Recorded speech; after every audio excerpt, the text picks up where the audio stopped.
Magandang araw po sa inyong lahat, lalo na sa ating mga pinuno, kawal at kawani ng Hukbong Katihan ng Pilipinas.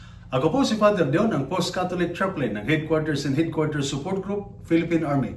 At ito po ang salita ng Diyos, ang ating gabay. Ngayon po ay Friday, June 13, 2025 at ginugunita po natin ang kapistahan ni San Antonio de Padua. At sa ating ebanghelyo ngayong araw, binigyang diin ni Jesus ang mas malalim na kahulugan ng kadalisayan at katapatan.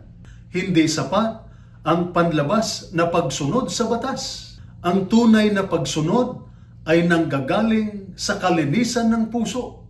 Sinabi ni Jesus, ang bawat tumingin sa babae ng may pagnanasa ay nangangalunya na sa kanyang puso. Isa itong paalala na ang digmaan laban sa kasalanan ay hindi lamang sa gawa, kundi sa pag-iisip at damdamin. Bilang sundalo o sino mang lingkod bayan, ang tukso ay hindi mawawala. Maaaring ito ay nasa harap ng panganib, sa katahimikan ng opisina, o sa ugnayan o relasyong hindi nararapat.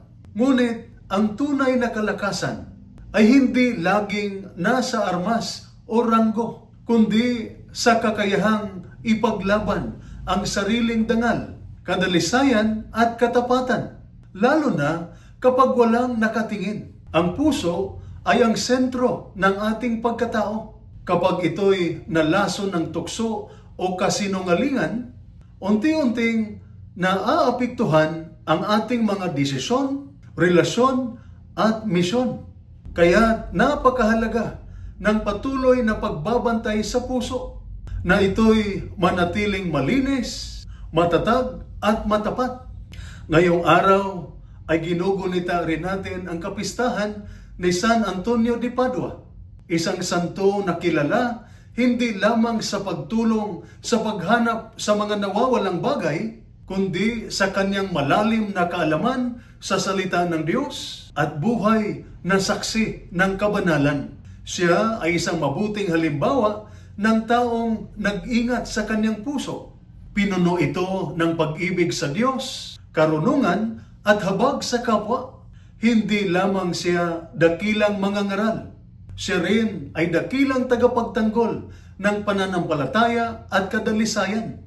Kaya't sa ating pakikibaka laban sa mga tukso ng laman, isipan at damdamin, hilingin natin ang kanyang panalangin upang mapanatili nating malinis at buo ang ating puso sa paglilingkod.